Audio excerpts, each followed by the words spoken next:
One of the things that is critical to getting a high score in PTE academic writing is using a variety of sentence structures.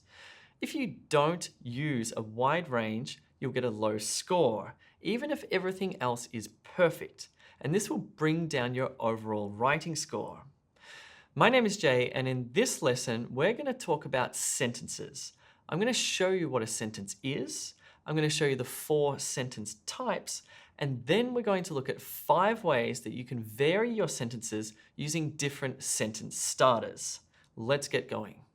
5 ways to start your sentences in PTE academic writing. So let's compare all 4 sentence types in English. There are only 4 of them. And let's put them in the context of a really boring essay topic like tax. So we have simple sentences, subject, verb, object, like employees pay tax. Then there are compound sentences, which means that you join 2 simple sentences together using a conjunction. Employees pay tax because they earn money. Then there are complex sentences, and these ones are important to include in your essay. They include a subject, verb, object, plus another sentence part, like even if they don't want to. As in, employees pay tax even if they don't want to. Finally, we've got the most complicated sentence type of all, the compound complex sentence, which is a big combination of all the sentences together, like employees pay tax because they earn money, even if they don't want to. Cool, I think now you have the foundations you need to begin learning how to make really stylish sentences. Sentences that you can use in your love letters or in your PTE academic essays. Let's take a look at sentence starter number 1. Start your sentence with a verb-ing, otherwise known as a gerund. You know all the verby kind of words that have an ing ending, like taking, or going, or racketeering? Well, you can start your simple, compound, complex, or compound complex sentences using one of these words. Let me show you how. Paying tax is unavoidable in many countries. Here we have a simple sentence where paying tax is playing the role of the subject or sentence topic, and the first word is an ing word, paying. If we were to make it a compound sentence, you could simply add one of those conjunctions to join another complete sentence like, paying tax is unavoidable in many countries because governments monitor individuals closely. And if we were to write a complex sentence, we could say, although some people don't want to, paying tax is unavoidable. Here, the ing word, paying, or the subject, paying tax, is playing the role of the sentence subject. Pretty cool, huh? And if we look at the compound complex sentence, we can see, although some people don't want to, paying tax is unavoidable in many countries because governments monitor individuals closely. This is a nice sentence. It's rich, it's long, it's accurate. And if you were to write a few of those types of sentences into your essay, it'll help you quite a lot. Let's look at sentence starter number 2. Start your sentence with a prepositional phrase. Hey, where's my pen? It's probably on the floor.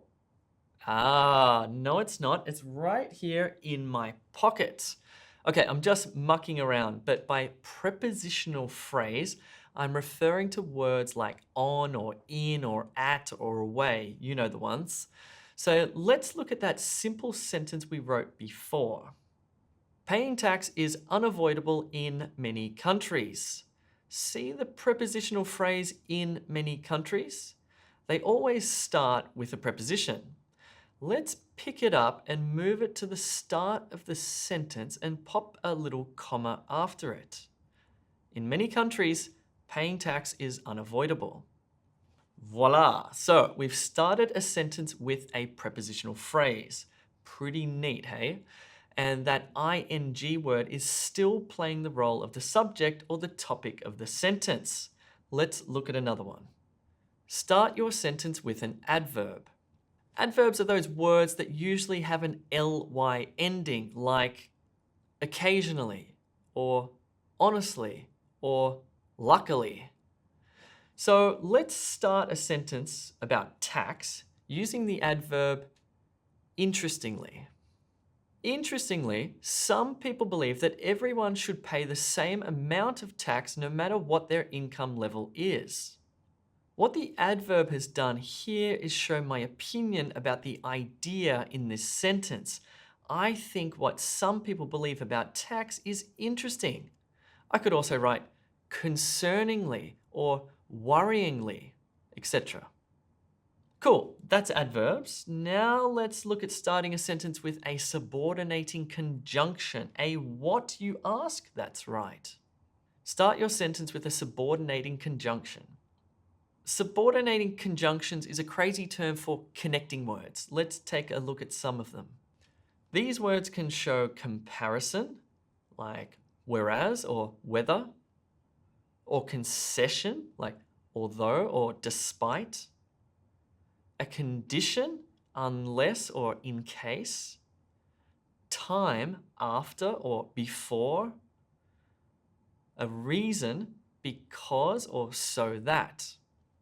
So if we begin a sentence with one of these subordinating conjunctions, we could write, despite taxes being somewhat burdensome, they do allow governments to distribute money more evenly.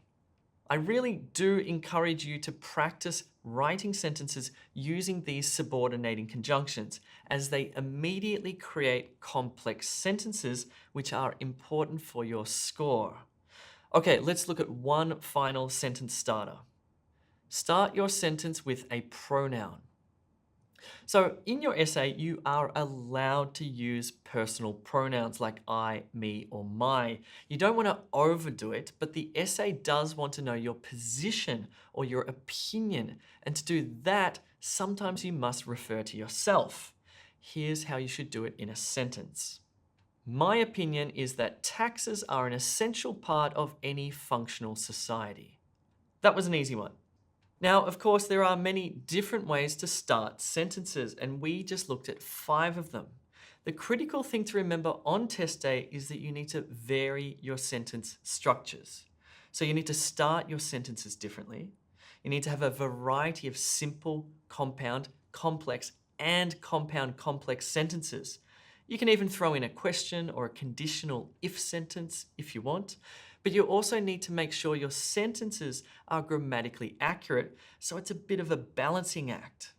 If you find any of this in any way confusing, then come along to our live classes at e2language.com, where our expert teachers will lead you through test practice, and of course, you can get writing feedback from them as well. Thank you very much for watching. I'll see you soon.